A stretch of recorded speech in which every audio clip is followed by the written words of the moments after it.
matin depuis Port-Blanc.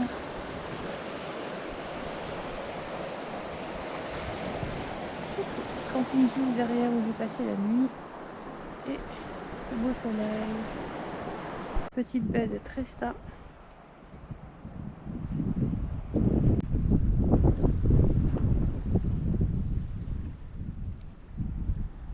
Si on n'est pas bien là. Sur la route de Perros toujours.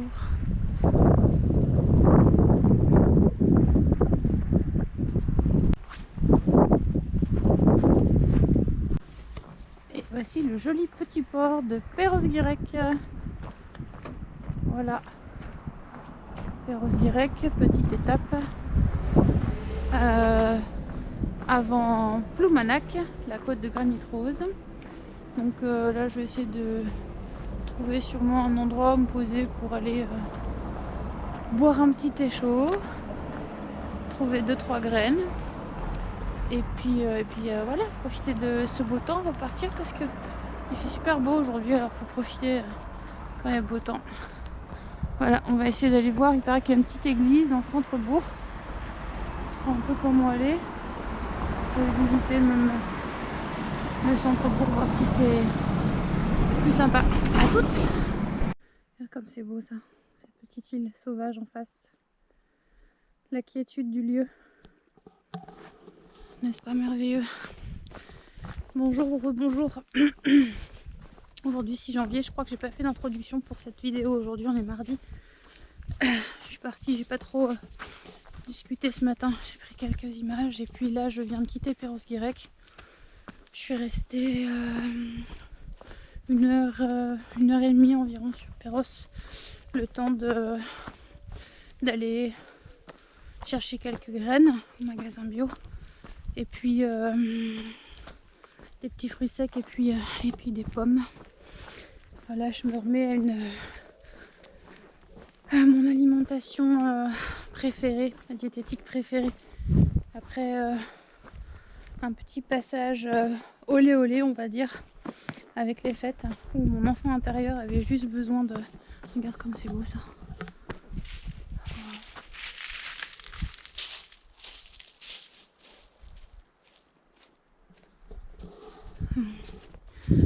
Mon enfant intérieur pendant les fêtes avait juste besoin de voilà de lâcher prise avec certaines choses on va dire, parce que depuis quelques temps j'ai choisi une orientation alimentaire qui me convient mieux, qui est de choisir les produits naturels non transformés qui viennent de notre mère la terre, et une partie de moi, l'enfant peut-être un peu gourmande, voilà, craque toujours pour le chocolat et voilà, aime on va dire le goût des bonnes choses. Je cherche ma route, hein, pardon. Le goût des bonnes choses, la saveur des choses. Alors c'est vrai que c'est difficile d'être toujours dans cette force intérieure, dans cette conviction quand tu aimes la vie, que tu aimes la bonne cuisine, mais au sens à la fois savoureuse, équilibrée, belle en couleur, haute en énergie, en vibration, créative. Et puis voilà le goût. Donc parfois c'est difficile de rester fort dans bah ok, mais j'ai choisi une direction qui est plutôt végétale, qui est plutôt naturelle, non transformée, sans sucre ajouté.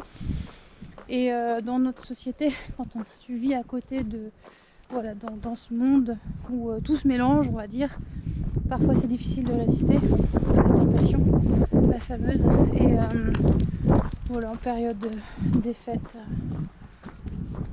Alors autant vous dire que j'ai toujours pas mangé de viande ou de foie gras, parce que ça pas du tout en fait, là vraiment pour le coup vraiment pas, pour 1000 raisons pour 1001 raisons. D'abord j'ai encore l'image, d'abord je mange plus de viande depuis vraiment très longtemps, puis le foie gras j'en mange plus depuis vraiment très longtemps aussi, et j'ai encore l'image d'un canard en cage tout seul que j'ai vu au tout début de ce périple, le 23, ça devait être le 23 au soir, le premier jour où je suis partie dans je sais pas s'ils élevaient si c'était des pièges pour les canards, j'en sais rien ce que c'était, mon dieu, mais c'était horrible. Le pauvre était tout seul dans une cage, j'avais juste la place de lui quoi, c'était affreux. Bref, je sais pas pourquoi il était dans cette cage, je préfère pas y réfléchir ou y repenser, mais voilà.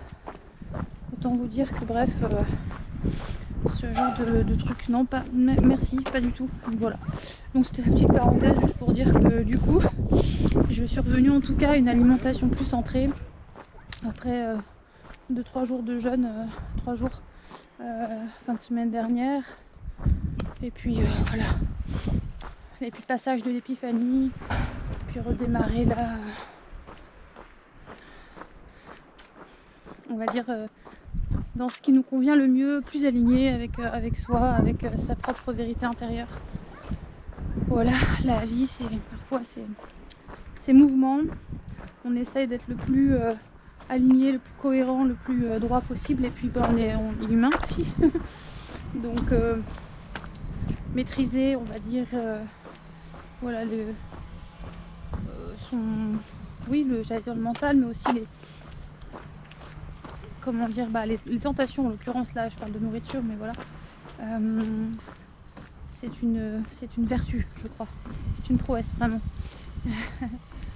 C'est un entraînement, c'est une détermination, une volonté, il y a 1001 mots et 1001 bonnes raisons, je crois, d'être engagé. Bonjour, bonne année. Bonne année à vous. Merci. Bonne santé pour continuer. Et à vous aussi, hein, plein de vitalité et plein d'amour. Ah oui, c'est le moteur. Ah, c'est l'essentiel, n'est-ce pas? Bonne journée. Alors, voilà, donc du coup, bref, et puis, pourquoi je vous fais cette petite vidéo?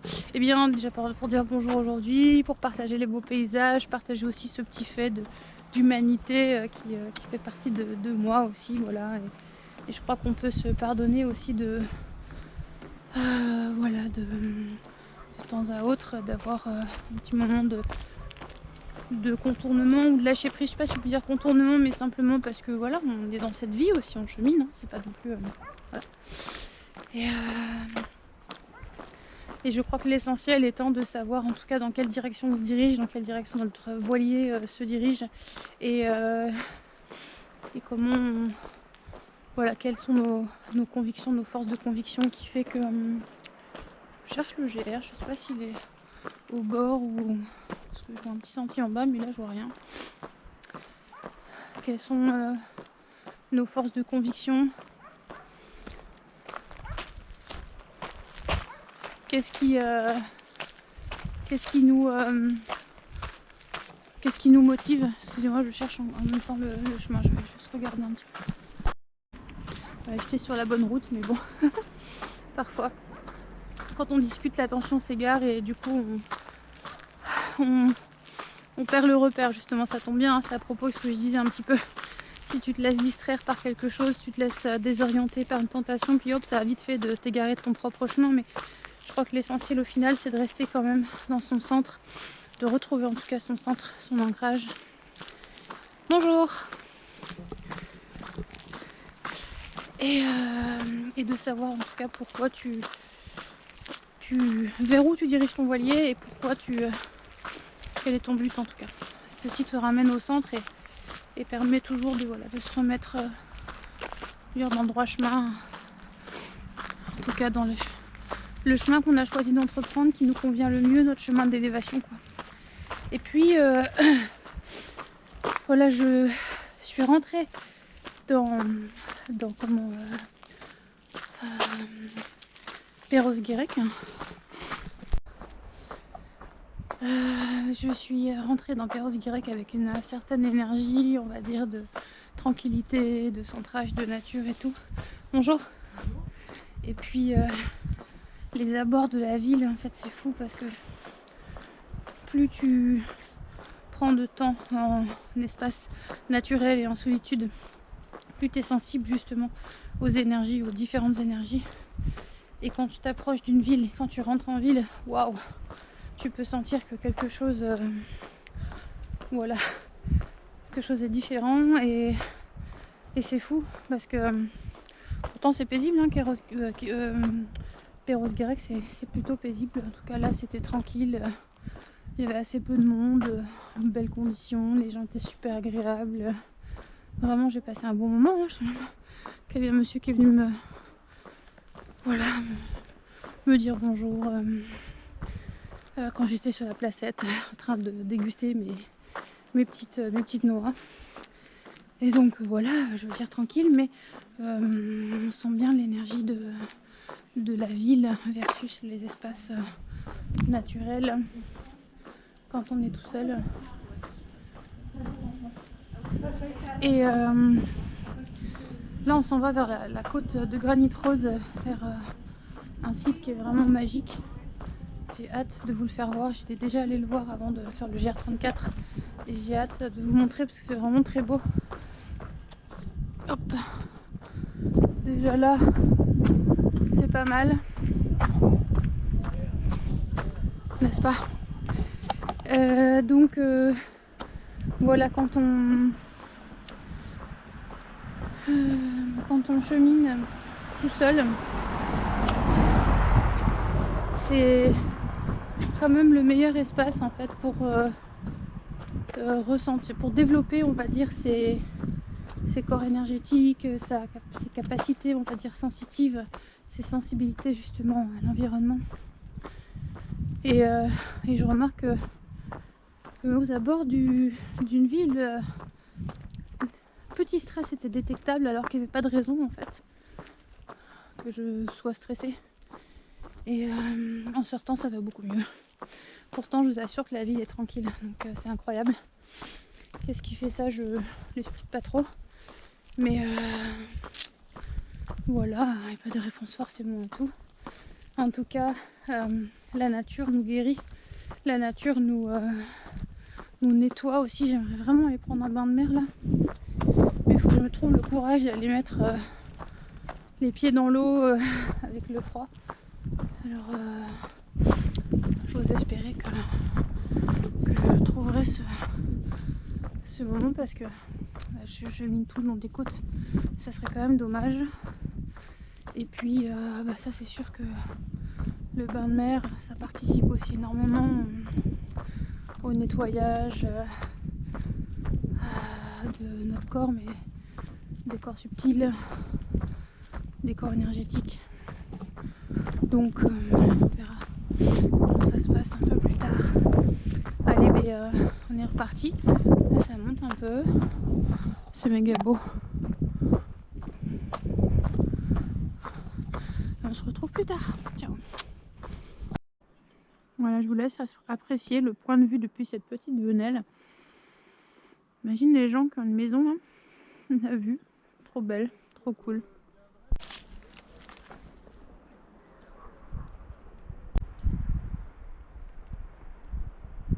Plage de Trestro à Perros-Guirec. Merci.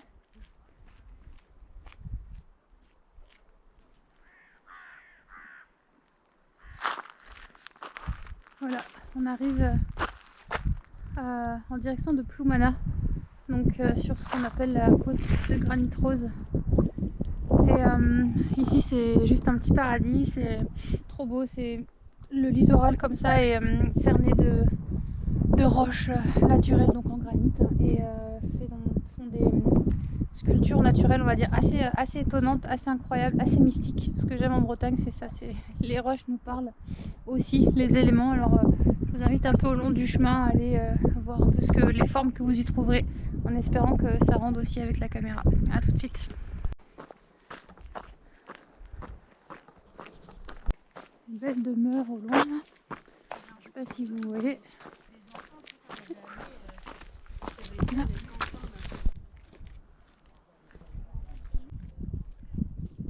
Regarde là, il y a carrément des dolmens dans le jardin des gens, quoi. C'est ouf.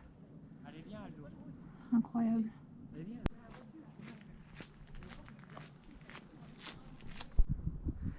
Là, voyez-vous la chaussure? Je vais essayer de me rapprocher, voir si vous la voyez. Peut-être pas évident avec la caméra vu que j'ai pas des masses de recul.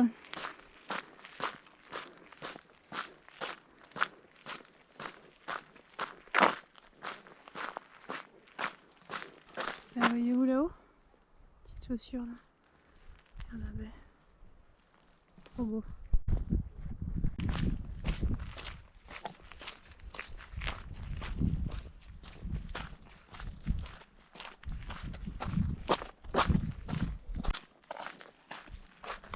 taille des rochers quoi. Je sais pas si vous vous rendez bien compte d'ici en fait. Ils sont énormes.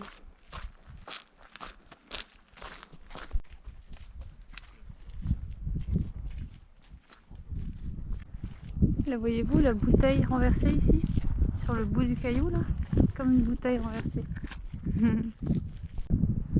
Petite réserve de poudre à canon je crois ici. Pour me souvenir et puis touc, la guérite du douanier juste en haut. Ici. Et un beau soleil.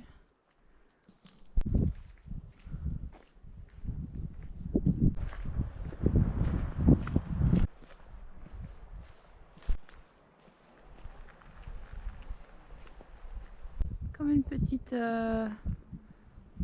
petite cahute là pour aller s'abriter.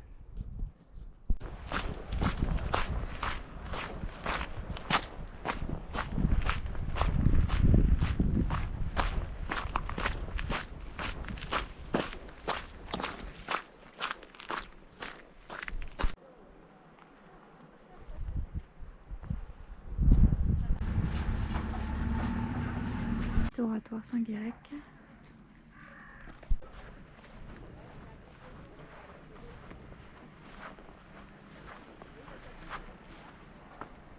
À Ploumanac.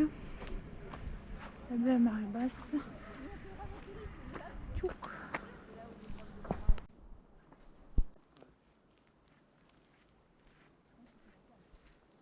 Petit siège. Tu vois?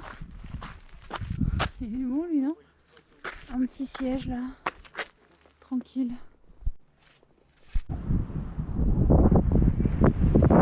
vais voler de jour.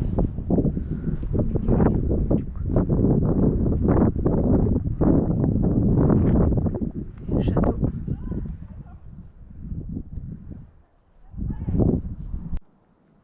Et voilà.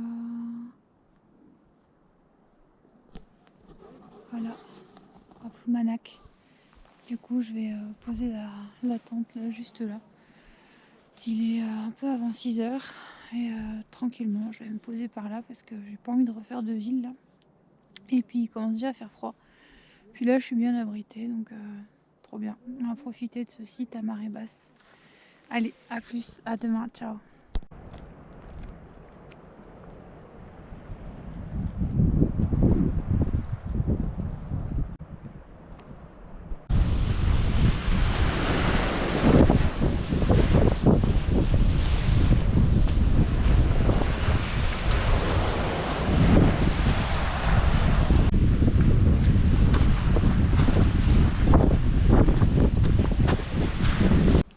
Hello hello, bon matin. Bonjour à vous. Ce mercredi 7 janvier, 15e jour ou 16e jour pardon, de marche sur ce GR34 en direction. J'ai passé donc Perros-Guirec et Ploumanac, la Clarté, donc en direction de l'ouest. Et je me souviens plus du nom, je me souviens plus du nom. Ça ressemble à Pleunon, je sais plus, quelque chose comme ça. Bref, là j'ai passé Trégastel aussi. Voilà, et puis ce matin ça soufflait bien fort et ils annoncent une tempête demain soir. Forte tempête a priori. Alors voilà, ça bouge dans le ciel. Et il va falloir trouver de quoi s'ancrer dans du dur demain soir. Voilà, et bien je voulais partager avec vous dans ce petit chemin botanique une petite réflexion qui me traversait l'esprit pendant que je chemine sur ce beau GR34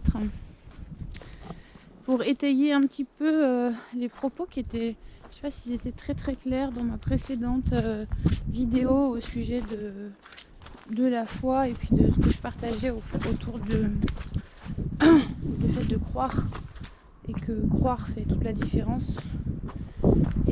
Et en effet, croire fait toute la différence puisque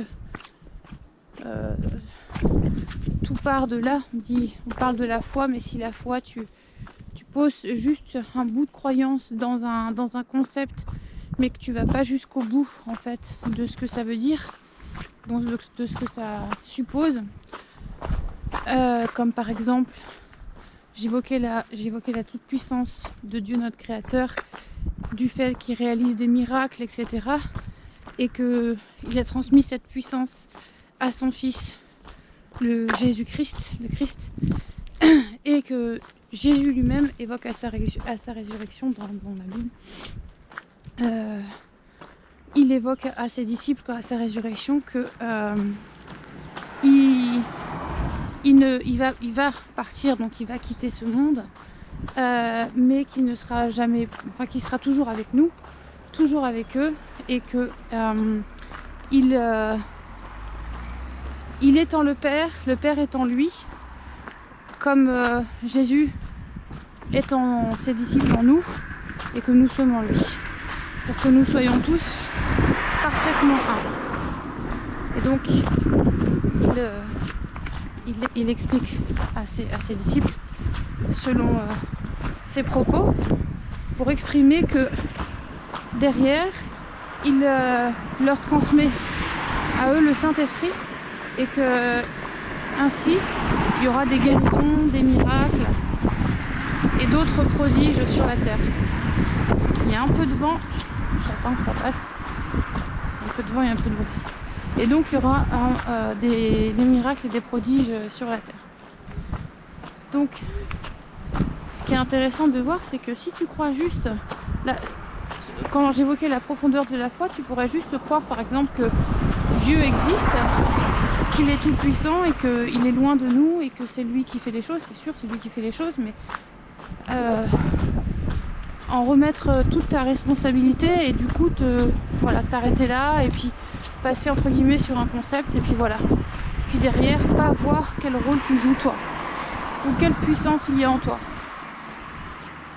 Une autre possibilité de profondeur de la foi est de croire que, comme l'a évoqué Jésus à ses disciples, il leur a transmis l'Esprit Saint pour que eux-mêmes puissent poser leurs mains sur des malades. Je laisse passer le vent.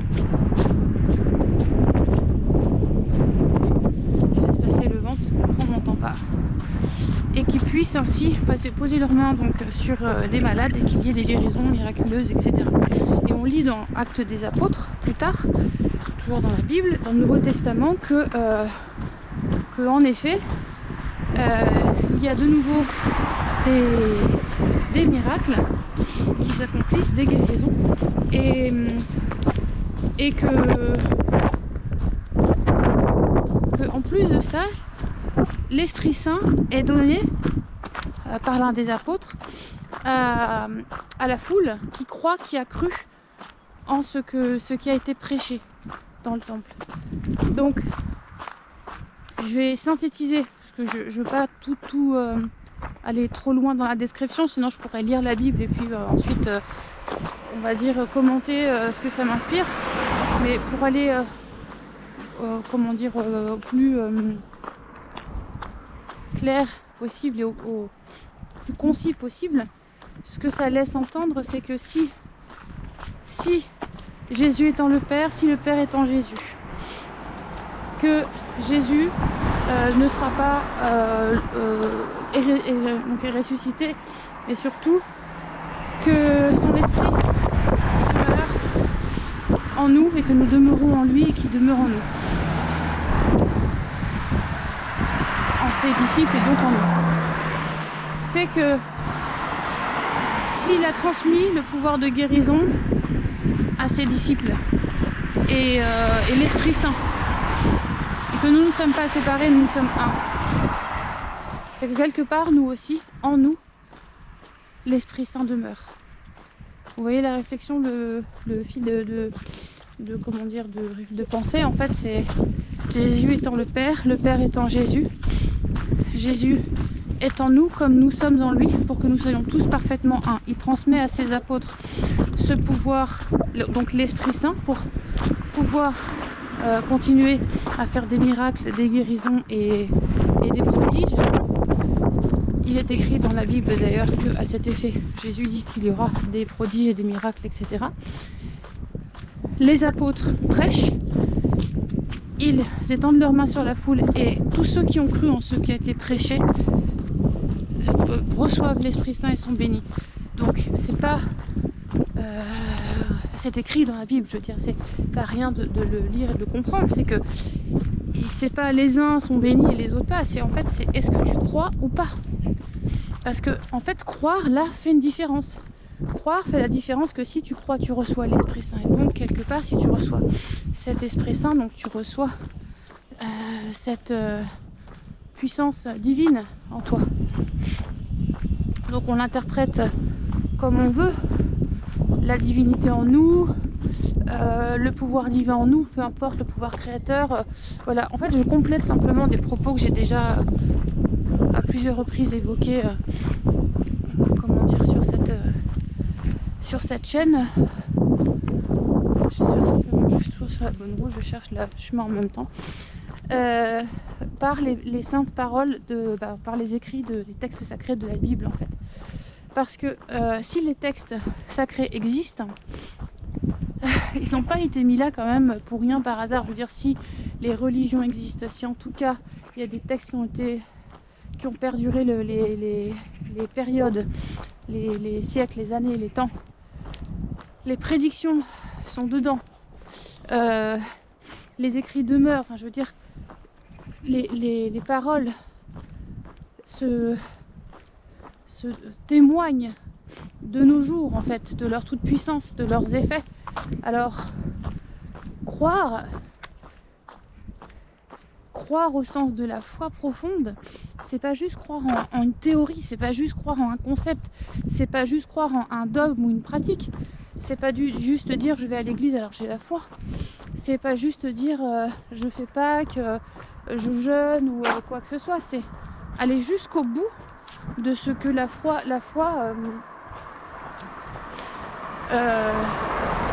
permet, de ce que la foi est, c'est-à-dire la parole de Dieu, c'est-à-dire s'approprier, intégrer, comprendre d'abord, lire d'abord, commencer par là, lire la parole de Dieu, se l'approprier, l'intégrer, qu'est-ce que ça résonne chez nous, et voir en quoi elle se manifeste dans notre réalité, comment elle se manifeste, comment elle est vraie, et comment elle permet d'être au monde, tu vois. Donc c'est pas juste croire à un concept, c'est aller beaucoup plus loin dans la pratique, dans comment en fait elle est vérité, quoi. Comment la parole de Dieu est vérité. Et pourquoi j'évoque ça? Parce que, comme je disais aussi, je parlais de la foi et de la peur, et en fait les deux quelque part s'opposent. Ou tu as confiance, ou tu as la foi, ou tu as peur. Mais la peur laisse la place au doute, ou le doute laisse la place à la peur, ou les deux. Enfin, ça marche ensemble, mais la peur c'est une émotion. Et le doute crée une ouverture qui laisse à penser que quelque chose n'est pas vrai. Donc qui est l'opposé de la foi, de croire à 100%. Quoi. Donc si tu laisses la place au doute, c'est que quelque part tu n'es pas convaincu en ton fond intérieur, en ton fort intérieur, dans ton cœur que la parole est juste. Donc il y a quelque chose qui est loupé sur le chemin. Mais ceci est remarquable si tu connais la parole de Dieu, en fait, si tu lis la parole de Dieu, si elle existe, si elle nous a été offerte par Dieu, c'est pour quelque chose quand même, c'est pour non seulement recevoir des enseignements, je veux dire, de règles de vie, en fait, de base, puisque les commandements à la base c'est quand même on va dire des règles de vie minimum nécessaires dans une vie en communauté, mais derrière ça, plus que ça, il y a une façon d'être au monde, il y a une façon de croire, une façon de manifester, de voir la vérité, de se ramener à son essentiel, à l'unité, à l'amour en fait. Donc il me semble en tout cas, alors j'ai pas de par là, je cherche toujours le voilà, ça y est, j'ai trouvé, pardon hein. Il me semble en tout cas que dans ces temps particuliers en ce moment, on est invité à aller chercher notre foi, à aller chercher à l'intérieur de nous notre foi profonde, c'est-à-dire en quoi tu crois en fait. Est-ce que tu crois en l'amour? Est-ce que tu crois que voilà, tu crois à ce que tu vois à l'extérieur, tu t'arrêtes là, tu doutes, tu as peur et là c'est la porte ouverte à voilà à autre chose que le monde de Dieu, à autre chose que le royaume des cieux, quoi. Jésus nous dit aussi dans la Bible que le royaume des cieux n'est accessible que par lui, c'est-à-dire quelque part il est le chemin, la vérité et la vie. Fait que du coup, si tu portes tes yeux sur le Christ, sur sa parole, et donc la parole de Dieu, déjà tu regardes dans la bonne direction, tu vois. Tu reviens au centre, tu reviens au cœur des choses, tu reviens à l'essentiel, tu te replaces au centre-cœur, tu vois, à l'amour. Et de là, même si ce que tu vois à l'extérieur avec tes yeux d'humain, ça perturbe ou ça pose question, etc., ou ça chahute un peu, imprègne-toi de la parole de Dieu, parce que la parole de Dieu agit comme, j'allais dire, elle est vérité en fait. Elle est vérité et elle est ce qui nous permet d'être au monde. Voilà. Comment résumer mieux que ça en fait, je veux dire. Alors après, bien sûr, si l'Esprit Saint est donné aux êtres qui croient,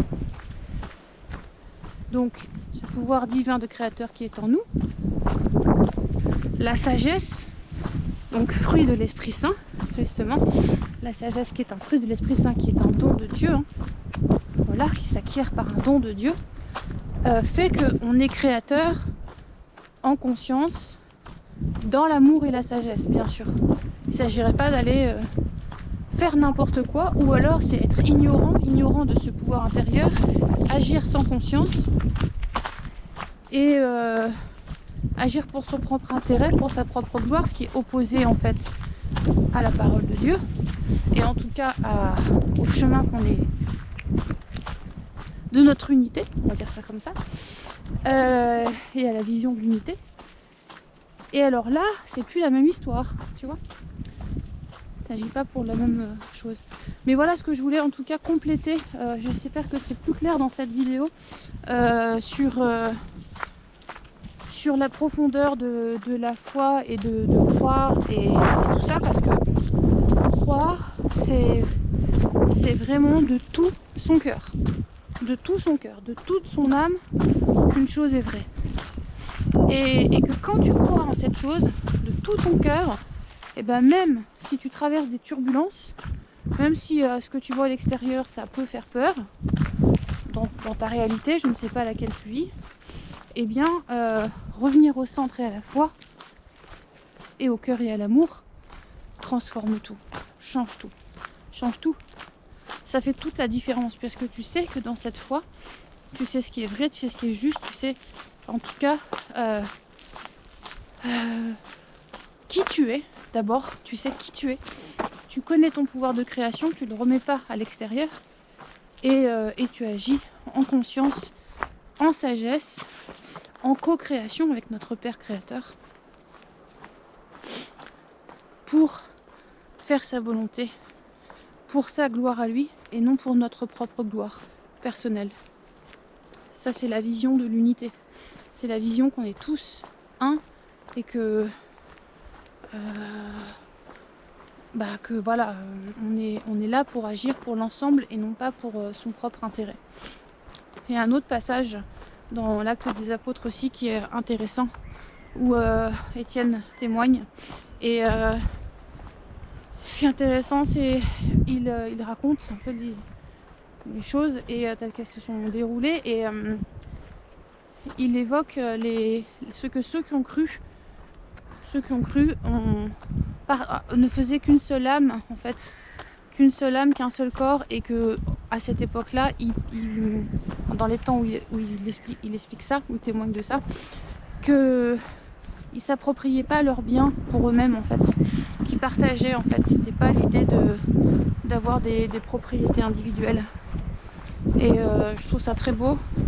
Ça évoque vraiment en profondeur. Donc si tu vas plus loin, ça évoque vraiment le sens de on œuvre pour le bien de la communauté. Il y a du vent. Là je vais être en bord de côte, je vous reprendrai peut-être un peu, tout un petit peu.